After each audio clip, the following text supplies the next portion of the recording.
yeah, you are a woman in a man-dominated music genre. So why are there so few rock ladies in the U.S.? And You tell me. I don't know. Probably it's still an exception. Yeah, I know. There should be more, definitely. I don't know. Rock has always been a male-dominated industry. I don't know why. We need more chicks in rock.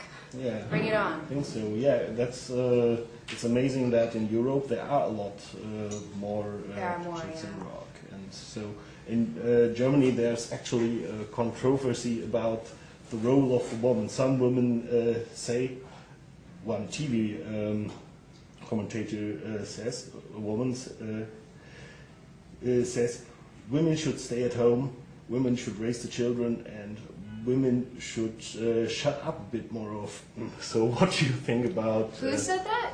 Yeah, she's called Eva Hermann. She's a German news anchor woman, or has been. Wow. Before. Oh, she got fired for that, huh? Yeah, she was What do I think before. about that? I think it's completely sexist and wrong. No. I don't think there should really be any difference. I do think that, you know, if you're a mother or a father and if you have children, you know, you need to be a good parent and take care of your children and actually raise them and not just dump them in nursery school and everybody works all day. You need to do your best to raise your kids, but I mean, as far as being a male, being a female, it doesn't make any difference. We all have things that we need to do and goals that we want to accomplish. I think people should go for their goals more than they do. I think too many people settle down and stop trying way too early. A few weeks ago, I was told by Philipp Stölzel, which I interviewed, that he had never experienced a young singer with such a talent for acting, which can be seen in your older videos, which can be seen in the new ones, Call Me When You're Sober. Could you imagine to act in a real film one day? Oh, that's so sweet of him. We really had fun together. He did 3 of our videos. Yeah. And we really had a good relationship. I thought he was just such a cool director and, I don't know, kind of a profound mind. Yeah, we had fun. No, I'm not an actor. I like doing the degree of acting that I do already for the music. Just making music videos is really cool to me because it's not just about the acting and the story and everything else. It's also about the visual, you know, the clothing and the colors and, you know, the camera work and everything. It's all really cool to me because what I normally do is express myself musically, and it's cool to, you know, for once have a completely visual expression. But no, I don't think I'm an actor. Maybe a cameo where I get to die in something. Yeah. Horribly.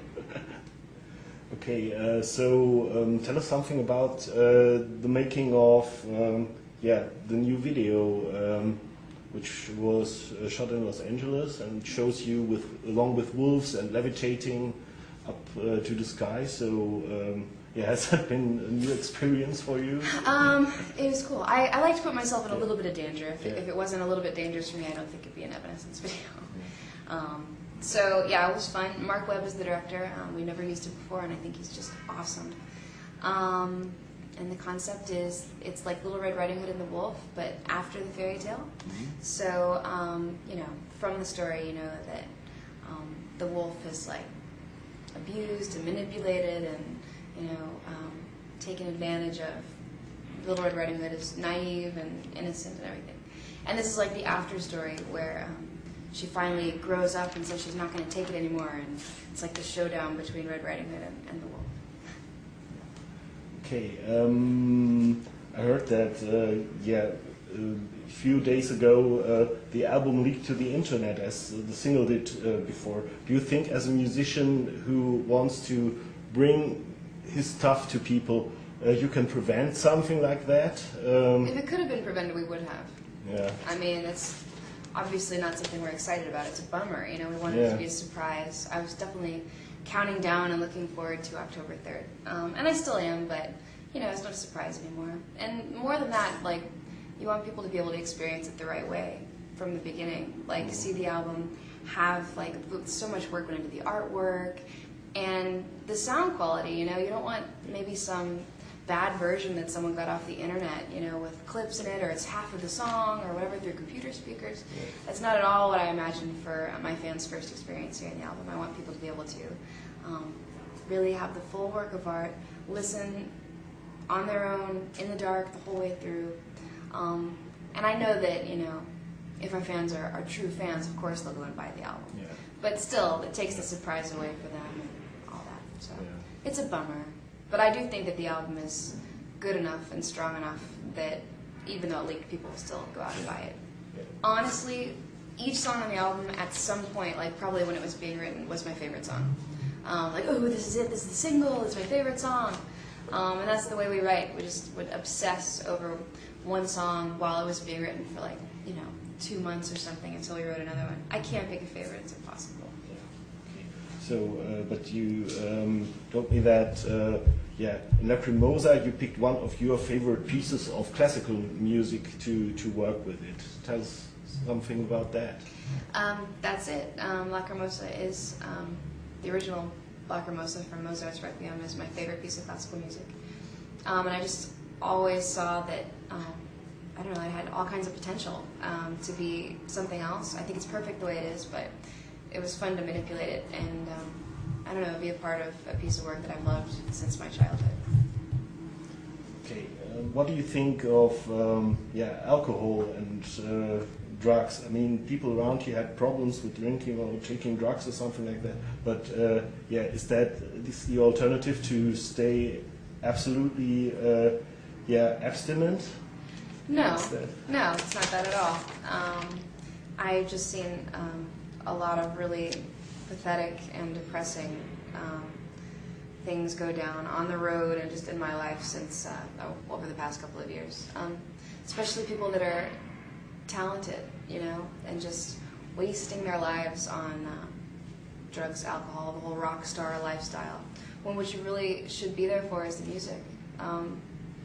I feel like we've had a lot of friends on the road from other bands and things like that. And I guess you're talking about Call Me When You're Sober. And it's one thing that I also think of besides the obvious, the relationship, the breakup, that I think about is being on tour with bands that we were friends with and then seeing them a few months later and they're just ruined, throwing their careers and their talent just down the drain for no reason, just getting caught up in the whole ego of being a rock star. And that's just depressing. It's really depressing because I'm a music lover and I'm an art lover and I want those things to survive, so it sucks watching them die. Yeah. Another thing, you are writing journals, as I've heard. Is that important to you to find your place in the world, and does it help you find or to write lyrics? Does something from that? Yeah, I mean, well, it's all the same kind of thing, you know, it's expression. Like, I've got a lot of things on the inside that I need to get out, you know, to be healthy and, you know, it's my therapy. But when I'm writing music, usually that is like my journal. I don't need to write in the journal, usually, like, unless we're on tour or working or like I'm here, you know, and I don't have a chance to sit and write it out and talk it out with music. So, yeah, I do keep a lot of journals, and I paint and I write music and all those things, just to get everything out, like all the challenges, all my fears, all my pain, all my anger, everything, so that I can be happy and normal and dorky in real life and wear side ponytails. Yeah. If you imagine that you couldn't go on doing music anymore, for what reason ever, becoming deaf or something like that, what career would you choose then? Painting. I would love to be a painter for a while. I don't think I want to do it forever. It's hard to survive as a painter now. But yeah, as a musician too. I don't know. You know what would be really cool? Making weird animated films, like cartoons or I don't know, strange claymation type stuff. It'd be cool to be a spooky children's filmmaker. Yeah.